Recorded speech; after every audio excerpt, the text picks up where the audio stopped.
પંડ્યા આરતી આપ જોઈ રહ્યા છો સ્પાર્ક ટુડે ન્યૂઝ। હરની બોટ દુર્ઘટના મામલે ગતરોજ પોલીસે વત્સલ શાહ, નૂતન શાહ અને વૈશાખી શાહની ધરપકડ કરી, ત્યારે આજે ત્રણેય આરોપીઓને કોર્ટમાં રજૂ કરવામાં આવ્યા। વત્સલ શાહના 6 દિવસના રિમાન્ડ મંજૂર। પોલીસ દ્વારા વત્સલ શાહના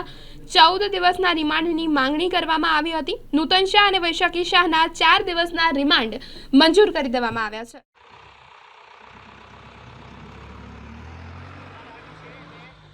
ત્યાં બોટ કાંડમાં હાજર હતો અને ચોક્કસપણે છેલ્લા ઘણા બધા દિવસોથી ભાગતા ફરતા હતા અને ગત રોજ હવે તેમની ધરપકડ થઈ છે અને આજે સાઈડમાં આપી લગાડી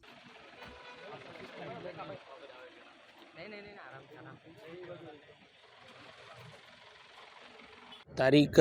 18/1/2024ના રોજ જે હરણી તળાવની અંદર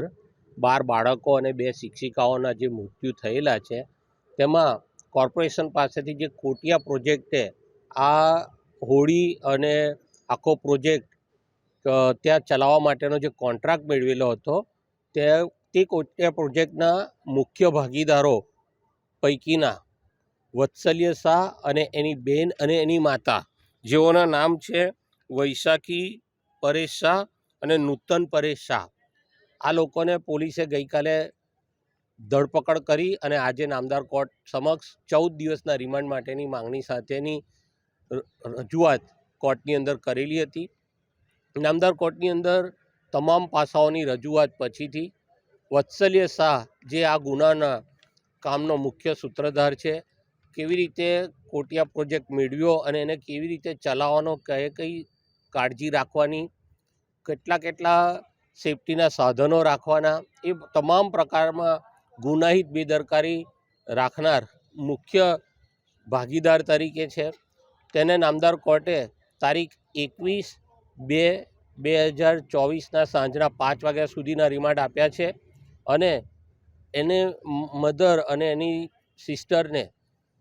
નામદાર કોર્ટે 19/2/2024 સુધીના રિમાન્ડ આપ્યા છે।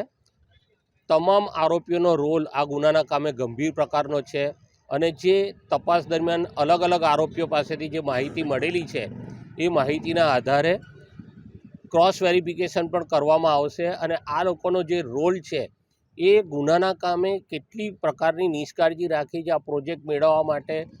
કોણે એમને મદદ કરી છે, શરૂઆતમાં આનો પ્રોજેક્ટ રિજેક્ટ થયેલો હતો, એની દરખાસ્ત રિજેક્ટ થયા પછીથી એને આપવામાં આવેલી છે, કયા પ્રકારના ક્વોલિફિકેશનો સાથે એડજસ્ટમેન્ટ થઈ છે, એ તમામ પ્રકારની હકીકતો આ રિમાન્ડ સમય દરમિયાન મળશે તપાસ કરનાર અધિકારીને, જે આ કેસને તપાસની અંદર ખૂબ મહત્ત્વની બાબતો રહેશે।